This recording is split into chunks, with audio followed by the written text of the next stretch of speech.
Hello friends, welcome back to Pink's Kitchen Tamil. இன்னைக்கு நம்ம சேப்பங்கிழங்கு சிப்ஸ் எப்படி செய்யறதுன்னு தான் பார்க்க போறோம். இது ரொம்ப ஒரு ஹெல்தியான ஸ்நாக் ரெசிபி. உங்க குழந்தைகளை ஈஸியா நீங்க சேப்பங்கிழங்கு சாப்பிட வச்சிடலாம். இந்த ரெசிபியை பார்க்கறதுக்கு முன்னாடி இதுக்கு தேவையான பொருட்கள் என்னென்னன்னு பார்த்துட்டு வந்துடலாம்.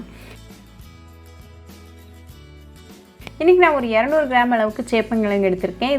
இதோட தோல் எல்லாம் நீக்கிருங்க. நீங்க இதர ஒரு நைஃப் யூஸ் பண்ணிக்கலாம் இல்லாட்டி பீலர் யூஸ் பண்ணிக்கலாம். இந்த சேப்பங்கிழங்குல நிறைய ஹெல்த் பெனிஃபிட்ஸ் இருக்கு. இதுல நிறைய ஃபைபர் இருக்கு, அதர் நியூட்ரியன்ட்ஸும் நிறைய இருக்கு. இது உங்களோட blood sugar லெவல்ஸை கண்ட்ரோல் பண்றதுக்கு ஹெல்ப்ஃபுல்லா இருக்கு. உங்களோட ஹார்ட் டிசீஸோட ரிஸ்க்கை இது கம்மி பண்ணுது. இதுல நிறைய ஆன்டி கேன்சர் ப்ராப்பர்ட்டிஸ் இருக்கு. உங்களோட வெயிட் லாஸ்க்கும் இது ரொம்பவே ஹெல்ப்ஃபுல்லா இருக்கும்.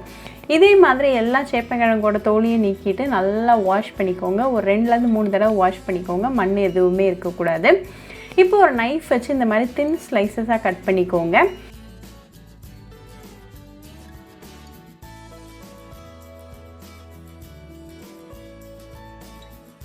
இதே மாதிரி எல்லா சேப்பங்கிழங்கையும் கட் பண்ணிட்டு ஒரு பவுலில் சேர்த்துருங்க. இந்த பவுலில் ஒரு 2 டேபிள் ஸ்பூன் அளவுக்கு கார்ன்ஃப்ளவர், 1/2 டீஸ்பூன் அளவுக்கு உப்பு, அப்புறமா 1 டீஸ்பூன் அளவுக்கு சில்லி பவுடர் சேர்த்துக்கோங்க. இது எல்லாத்தையும் நல்லா கலந்து விட்டுருங்க. நம்ம ஆட் பண்ண உப்பு மிளகாத்தூள்லாம் சமமாக பரவுற மாதிரி நல்லா கலந்துருங்க.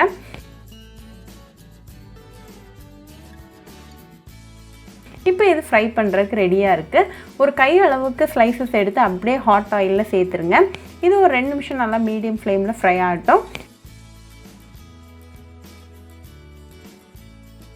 2 நிமிஷத்துக்கு அப்புறமா அடுத்த சைடு திருப்பிட்டு அகெயின் ஒரு 2 நிமிஷம் ஃப்ரை ஆகட்டும்.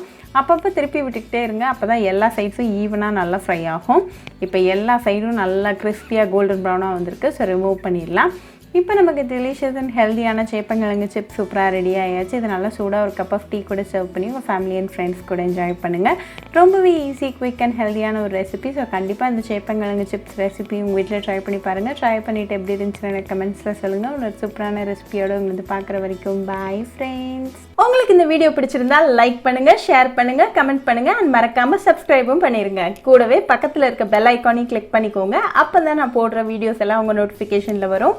உங்களுக்கு ரெசிபிஸ் இங்கிலீஷில் பார்க்கணுன்னா பிங்க்ஸ் கிச்சன் சேனலை பாருங்கள். சேனலோட லிங்க் நான் அந்த டிஸ்கிரிப்ஷன் பாக்ஸில் கொடுக்குறேன். மறக்காமல் செக் பண்ணுங்கள். இன்னொரு இன்ட்ரெஸ்டிங்கான ரெசிபியோடு உங்களை பார்க்குற வரைக்கும் பாய் ஃப்ரெண்ட்ஸ்.